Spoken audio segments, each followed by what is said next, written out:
Well, primary fermentation is almost complete in the barrel behind me here, which contains 100 litres of red wine. And so what I've done is I've dissolved 1 gram of malolactic bacteria, which should convert all those sort of slightly appley malic acids into lactic acid.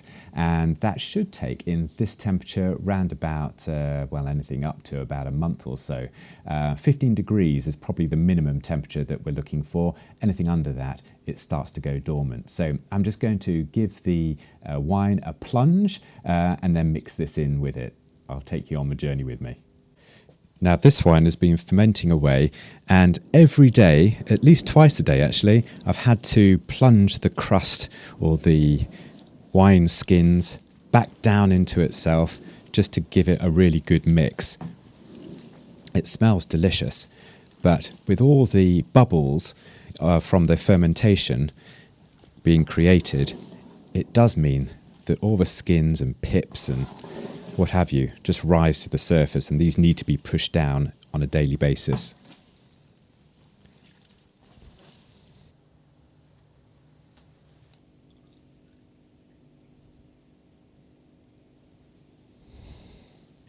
As you can see, we haven't quite finished fermentation on this red wine, but it does mean that it's an ideal time to add the malolactic bacteria now. So that's exactly what I'm going to do.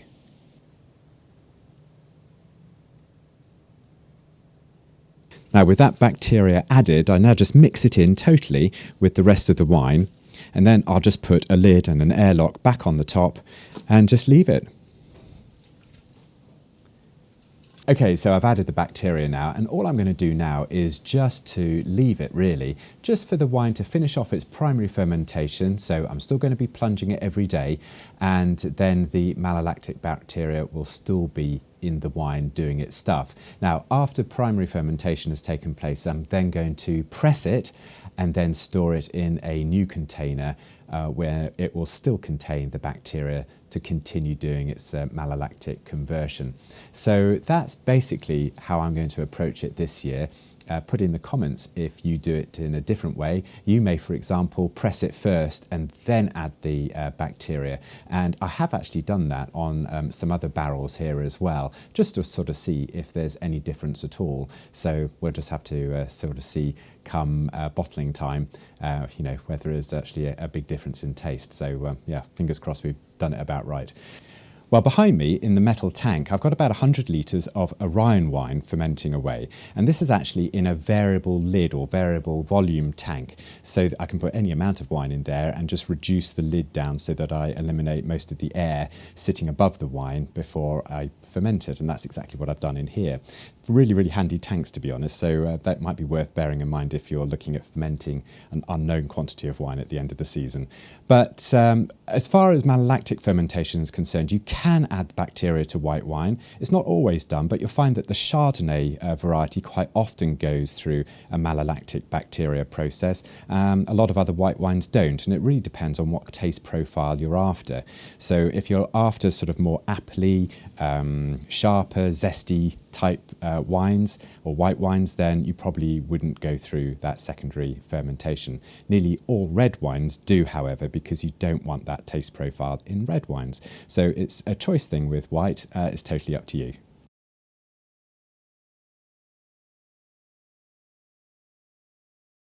Today we're going to be pressing our red wine that's been quietly fermenting away for the last 10, 12 days or so.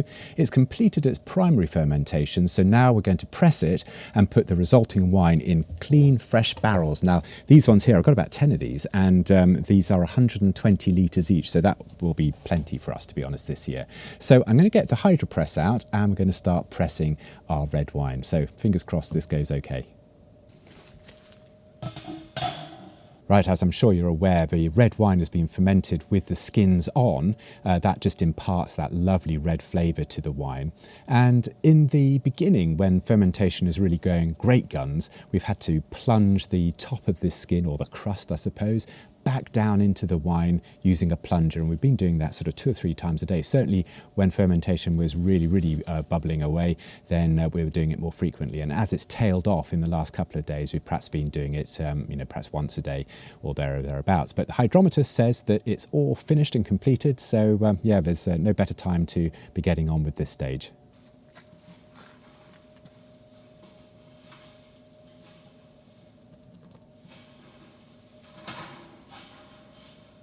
Now, I'm assuming I've done everything correctly.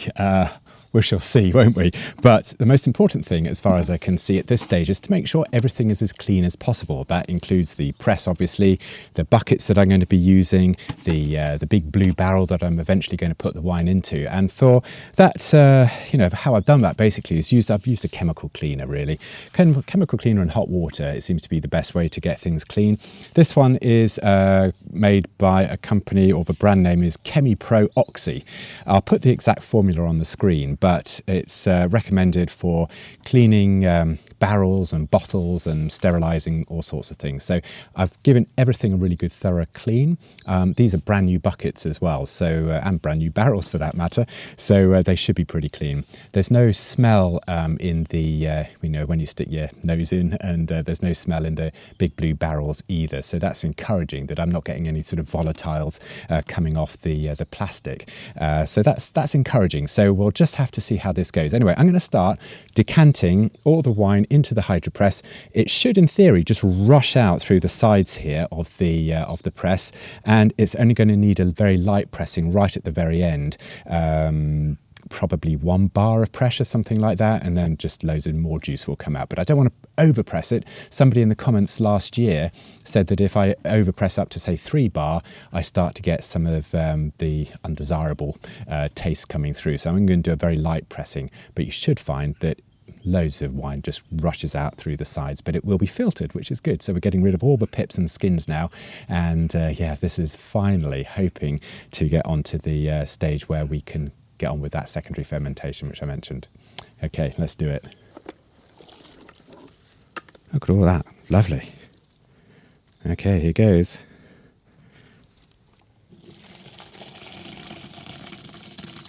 Now I'm just going to get rid of the very first bit. There we go. Because I just want to make sure that we've got some of any kind of cleaning chemicals have gone, so I'm not getting anything in the buckets. I should be fine, to be honest. Throw that bit away.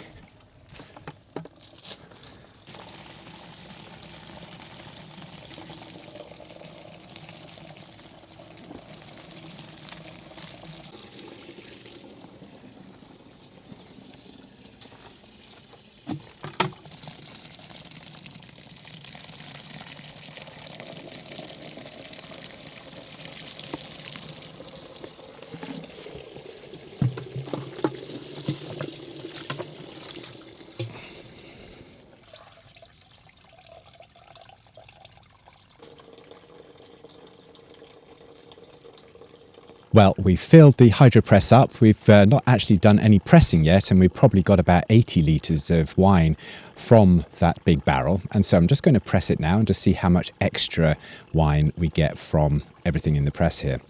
Probably get another 10 litres or so there or thereabouts, but we'll just have to wait and see.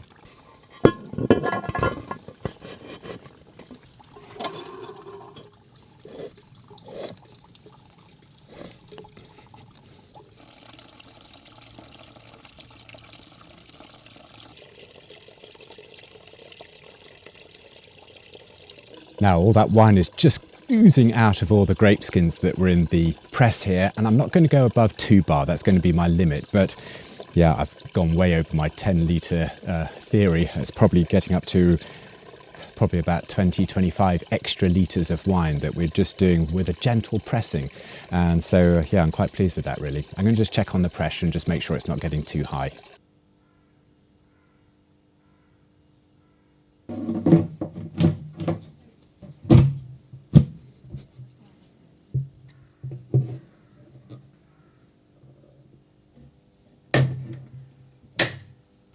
Now, if you've made it this far in the video, I'm really appreciating it. You're an absolute hero to me, to be honest. And if you want more information and background videos of what we do here, then maybe join one of our Patreons that really help our channel out. I'm very grateful to them indeed. And yeah, if you want more videos, more backgrounds, more updates, things like that, then maybe I'll join you over on the Patreon site too. Okay, until the next one then, I've got a lot of cleaning up to do now. I'll catch you later. Bye for now.